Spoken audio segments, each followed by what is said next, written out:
నమస్తే, నేను Yashoda. Welcome to Pallavi TV. Corporation ఎన్నికల్లో కమలం పార్టీ దుమ్ము లేపింది. ఇటు కరీంనగర్ మున్సిపల్ కార్పొరేషన్ లో, అటు నిజామాబాద్ మున్సిపల్ కార్పొరేషన్ లో బీజేపీ అతిపెద్ద పార్టీగా అవతరించింది. కేంద్ర మంత్రి, కరీంనగర్ ఎంపీ బండి సంజయ్, నిజామాబాద్ ఎంపీ ఇద్దరు ఉద్దండులు రంగంలోకి దిగి వార్ వన్ సైడ్ చేసేశారు. కరీంనగర్ మున్సిపల్ కార్పొరేషన్ విషయానికి వస్తే మొత్తం 66 స్థానాలు ఉంటే బీజేపీ 30 స్థానాలు, కాంగ్రెస్ 14 స్థానాలు, ఎంఐఎం 3 స్థానాల్లో విజయం సాధించారు. గతంలో కరీంనగర్ మున్సిపల్ కార్పొరేషన్ లో 13 మంది కార్పొరేటర్లు ఉంటే ఈసారి ఏకంగా 30 చోట్ల గెలిచింది.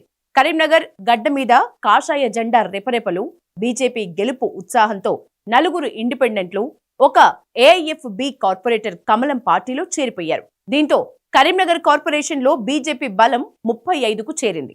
కరీంనగర్ లో కమలం పార్టీ అద్భుత ప్రదర్శనలో స్థానిక ఎంపీ, కేంద్ర మంత్రి బండి సంజయ్ కీలక పాత్ర పోషించారు. అభ్యర్థుల ఎంపిక దగ్గర నుంచి ప్రచారం వరకు పక్కా ప్రణాళికతో ముందుకు వెళ్లారు. సర్వేలపై ఆధారపడటంతో పాటు పార్టీ కోసం కష్టపడిన కార్యకర్తలకు, నాయకులకు టికెట్లు ఇచ్చారు. అభ్యర్థుల గెలుపు బాధ్యతల్ని భుజానికెత్తుకుని బండి సంజయ్ ప్రచారం నిర్వహించారు. ప్రచారం చివరి రోజు అమరావతి ఎంపీ నవనీత్ కౌర్ ర్యాలీలో పాల్గొనేలా చేసి కరీంనగర్ గడ్డ మీద కాషాయ పార్టీ వేవ్ ని పెంచారు.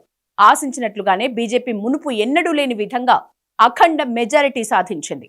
30 డివిజన్లలో కమలం పార్టీ కార్పొరేటర్లు విజయ కేతనం ఎగరవేశారు. మున్సిపల్ ఫలితాల తర్వాత జనం బండి సంజయ్ ని భుజాలపై ఎత్తుకుని కరీంనగర్ వీధుల్లో మోసుకు వెళ్లిన తీరు కాషాయ పార్టీ అఖండ విజయానికి నాందిగా నిలిచింది.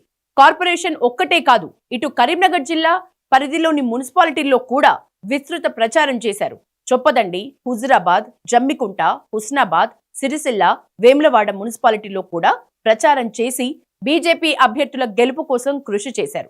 మొత్తంగా కరీంనగర్ లో బండి మార్క్ రాజకీయం రాష్ట్రంలోనే స్పెషల్ అట్రాక్షన్ గా నిలిచింది. నిజామాబాద్ మున్సిపల్ కార్పొరేషన్ లో కూడా బీజేపీ పట్టు నిలుపుకుంది. గత ఎన్నికల్లో 28 డివిజన్లలో గెలిచిన కమలం పార్టీ ఈసారి కూడా తన స్థానాల్ని కాపాడుకుంది. నిజామాబాద్ కార్పొరేషన్ లో గెలుపు కోసం ఎంపీ ధర్మపురి అరవింద్ తీవ్రంగా శ్రమించారు. ఈ ఎన్నికల్ని ఆయన ప్రతిష్టాత్మకంగా తీసుకున్నారు. కార్పొరేషన్ పై బీజేపీ జెండా ఎగరవేయాలనే లక్ష్యంతో పనిచేశారు. మెజారిటీకి కొద్ది దూరం వరకు వెళ్లారు. నిజామాబాద్ కార్పొరేషన్ గత ఎన్నికల్లో బీజేపీ 28 సీట్లతో అతిపెద్ద పార్టీగా అవతరించింది. ఎంఐఎం 16, బీఆర్ఎస్ 13, కాంగ్రెస్ 2, స్వతంత్ర అభ్యర్థి 1 చోట గెలుపొందారు. అయితే మెజారిటీ రాకపోవడంతో బీజేపీ మేయర్ పీఠాన్ని దక్కించుకోలేదు. అప్పుడు అధికారంలో ఉన్న బీఆర్ఎస్, ఎంఐఎం స్వతంత్ర అభ్యర్థి ఎక్స్ అఫీషియో ఓట్లతో కలిసి కార్పొరేషన్ ని కైవసం చేసుకుంది. దండు నీతూ కిరణ్ బీఆర్ఎస్ నుంచి మేయర్ అయ్యారు. ఇక ప్రస్తుత కార్పొరేషన్ ఎన్నికల్లో బీజేపీ 28 స్థానాల్లో గెలుపొందింది. గతంలో 2 స్థానాల్లో గెలిచిన కాంగ్రెస్ ఈసారి 18 సీట్లను కైవసం చేసుకుంది. ఎంఐఎం డివిజన్ల సంఖ్య 16 నుంచి 13కు పడిపోయింది. అయితే ఈసారి కూడా బీజేపీ 28 స్థానాల్లో అతిపెద్ద పార్టీగా అవతరించింది. అయితే మెజారిటీ రాకపోవడంతో హంగ్ ఏర్పడింది. దీంతో మేయర్ పీఠం కోసం బీఆర్ఎస్ అభ్యర్థి ఎక్స్ అఫీషియో ఓట్లు కీలకం కానున్నాయి. కాంగ్రెస్, ఎంఐఎం కలిస్తే 31 సీట్లు అవుతాయి. అప్పుడు మేయర్ పీఠాన్ని కైవసం చేసుకోవచ్చు. అయితే ఆ 2 పార్టీలు కలుస్తాయా లేదా అనేది ఉత్కంఠగా మారింది.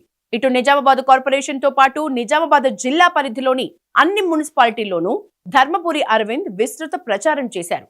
మొత్తానికి ఉత్తర తెలంగాణలో బీజేపీని ఇద్దరు మొనగాళ్లు పరుగులు పెట్టించారు.